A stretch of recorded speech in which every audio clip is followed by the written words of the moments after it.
Thank you for joining me. Welcome. I've brought you a game I thought you might enjoy. This played between Wesley So, who is originally of the Philippines, and the longtime world champion Garry Kasparov. He was world champion, I think, from 1986 to 2001, so 16 years of dominance of the world chess stage. Anyway, let's go ahead and get right into the game. Wesley begins with the ready opening once again. So here is the ready, very flexible opening. Attacking the center of the board can become many other things. We now have pawn to g6 by the world champion. And this is the opening move of the modern defense, or it can also be transposed into like a King's Indian, but we'll go ahead and continue.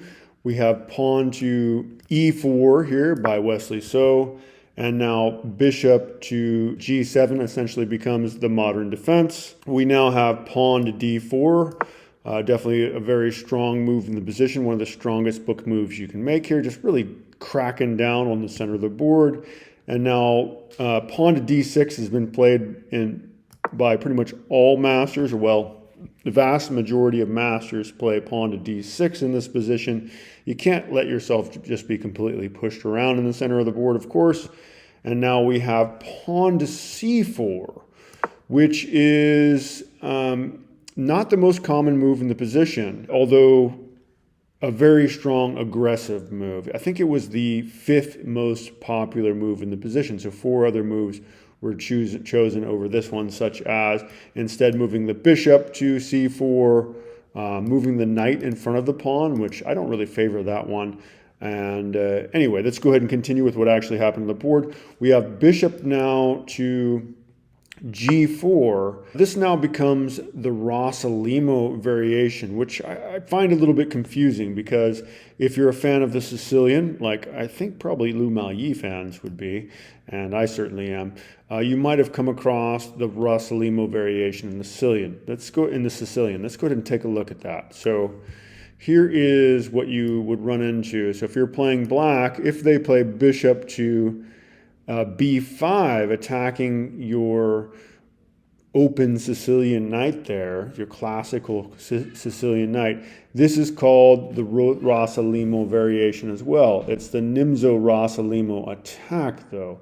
So people just simply call it the Rossalimo in most cases, but that's a completely different thing. Anyway, let's continue with what actually happened on the board. We have bishop to e2 by Wesley So, and now knight to c6 by the world champion. Wesley So, by the way, the many-time champion of the Philippines, one of the highest rated players in the world. He's been rated as high as 2,800. So at one point, he was the second highest rated player in the world, only second to Magnus Carlsen.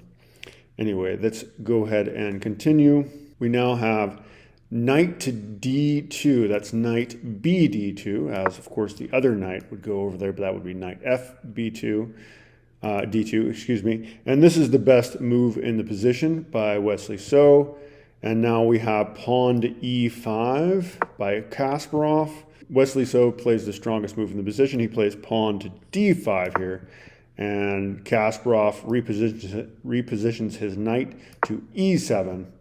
And now we have Wesley deciding he wants that bishop to go away or do something. He plays pawn to h3. That's the best move in the position for white. And we have bishop back to d7 here. And this is the best move in the position. But interestingly, in master play, all the other masters, 3 other of them, they all played bishop all the way back to c8. Well, white did okay in those games. I think it was half and half. Half white won, half white drew. But bishop to c8 seems like a very unambitious move. Like, what?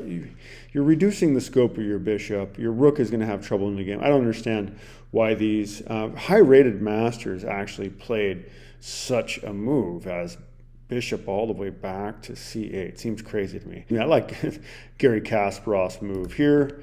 And now we have the best move in the position by the Filipino champion. We have pawn to c5. That is the strongest move in the position, just taking advantage of all the space that he has and just trying to mount an early attack, since really white has a ton of space, is very close to castling, so an early attack certainly favors Wesley. So he sacrifices the pawn, kind of a gambit here, and Kasparov goes ahead and captures the pawn. He goes ahead and takes, so Wesley So plays pawn to c5. We now have d takes c5, and now Wesley finds the strongest move of the position, knight to c4, putting some pressure on the pawn. We have two knights attacking, so you got to come up with some sort of way to defend it, or have your center just completely obliterated. The world champion plays pawn to f6 here, shoring things up, a solid move into position. And now Wesley So actually plays pawn to d6 here, which is not the strongest move in the position. It would have been better just to go ahead and put pressure immediately on the c5 pawn, developing your bishop, forcing black to respond, not giving them a chance to kind of stabilize the position. But let's not go into that. We're just going to continue with what actually happened on the board. We now have the best move in the position by Garry Kasparov. As you might expect, he's going to find fantastic moves. He plays knight back to c8, which is a bit awkward. Now black is not going to have an opportunity to castle anytime soon. It's at least a couple moves away. Wesley now does play that great move. Bishop to e3 is played, putting pressure on the pawn right away. And now Kasparov goes ahead and plays pawn to b6 here. And this is just a weak move. Unfortunately, this is a mistake. He should have actually played, he had the right instincts. He wanted to move that pawn. He just didn't move the pawn far enough. He should have moved the pawn to b5 here.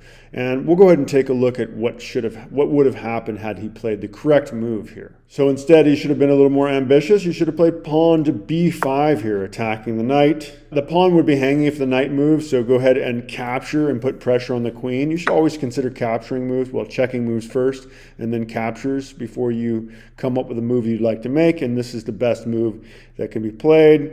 And now the queen, of course, is kind of obligated to capture, and now you reposition the knight if you're white to a3, and best for black would be knight then to d6, and rook would come to c1 for white, and they should go ahead and push their pawn to c4 for black would be best. White could then castle. This would have been a better way for Garry Kasparov playing black pieces to have played the position, but it's not what happened on the chessboard. So we'll go ahead and go back into that position on the board now. Here, Wesley So actually castles, and again, this is kind of a weak move, and as I just said, you want to consider all checks and all captures before anything else. King safety is super important, so I understand why Wesley may have made this mistake, but it would have been best just to go ahead and capture, take advantage of that pawn up there. Maybe Wesley was hoping to hang on to him and cause some sort of mischief with that pawn, but it's basically impossible to hold on to. Kasparov plays bishop to c6 here, which is a mistake. That's not what he should have done. He should have just collected the pawn right now. And we'll take a look at how that would have worked out. So he should have gone ahead and just grabbed the pawn right now. And best, of course, would be just to go ahead and capture for black, or for white. White should just go ahead and capture, and then pawn should capture back for black. So c captures on d6, and now we would have queen captures. And Kasparov is up a point here, so he might go ahead and offer a trade of queens that would favor the person who's up, and white should deny this since they're down material and would like to probably play for a win. If you take the queens, it's probably drawish, or black is winning. And rook to d8 then would be best for black. And this position is pretty darn equal at this point. I mean, white is kind of ahead in development, but black's not castled yet. But there's not anything crazy open tactics probably going to be happening anytime soon, other than white needs to get his queen off the d file probably. yeah, this is kind of an even game. But that's not what happened on the chessboard. As we saw, Kasparov played a mistake, and we'll go back to that now. So Kasparov plays, pretty good-looking move, bishop to c6. And now we have pawn captures on c7. That's the best move for white. And the queen capturing the pawn, of course, is the best move that Kasparov can play, and that is what he goes for. And now Wesley strikes with pawn to b4 here. And that is the best move in the position. And actually, Kasparov should not capture that pawn. That's just not the best way to play here. He should have instead played knight to h6, believe it or not. The computer recommends knight to h6, but we're not going to go into that right now. Let's just go ahead and continue with what actually happened on the chessboard. Garry goes ahead and plays pawn captures on b4. We now have the best move in the position by Wesley So. He plays rook to c1, maybe lining things up with that queen there.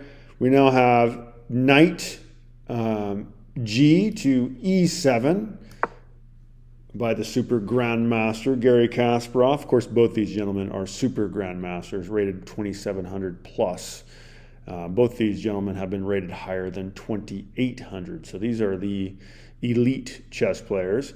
But this is an inaccuracy. Instead, probably rook to h5 or a5 would have been a stronger move here for black. But again, we will just go ahead and continue with what happened on the chessboard. Wesley finds the strongest move in the position. He plays queen to b3, activating the queen, putting pressure perhaps on this undefended pawn. And now we have pawn to h6 by Kasparov. And now rook f to d1 by Wesley So.